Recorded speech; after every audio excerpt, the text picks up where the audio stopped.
Subdit 3 Ditres Narkoba Polda Sumsel berhasil mengagalkan pengiriman paket ganja seberat 25 kg dari tangan tersangka Saiful Anwar alias Wawan di Jalan Alamsyah Ratu Prawira Negara.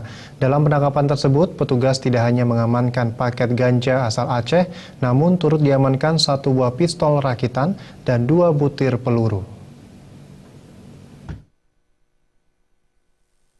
Jajaran Subdit 3 Ditres Narkoba Polda Sumatera Selatan berhasil melakukan penghadangan dan penyitaan pengiriman ganja seberat 25 kg dari seseorang tersangka bernama Saiful Anwar alias Wawan.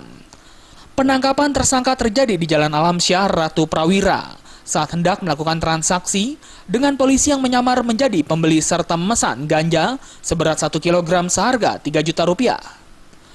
Penangkapan ini merupakan hasil dari penyelidikan terkait peredaran ganja asal Aceh di wilayah Palembang. Menurut Kasubdit 3 Ditres Narkoba Polda Sumatera Selatan, AKBP Tri Hadianto, ganja tersebut berasal dari Aceh Utara. Saat penggerebekan di kediaman Wawan didapati 24 kg ganja yang telah dibentuk paket dengan berat masing-masing 1 kg dan 1 buah senjata api rakitan serta 2 butir peluru. Kita beri barang, kemudian kita upayakan dari Wawan ini untuk menyediakan barang, ya. Kemudian setelah diantar, kita cek ternyata memang benar ganja, baru kita lakukan penangkapan. Jadi kita beri barang 1 kilo, ya, harganya 3 juta. Setelah itu baru kita lakukan penangkapan, kita geledah rumahnya, masih ada sisa 24 kilo. Ya.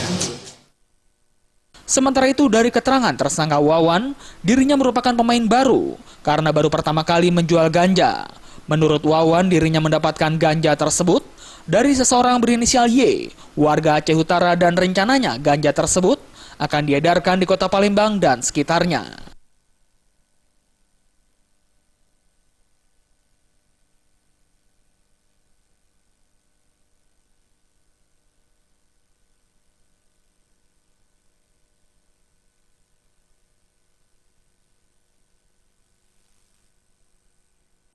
Dari Sumatera Selatan, Farel dan Kiki.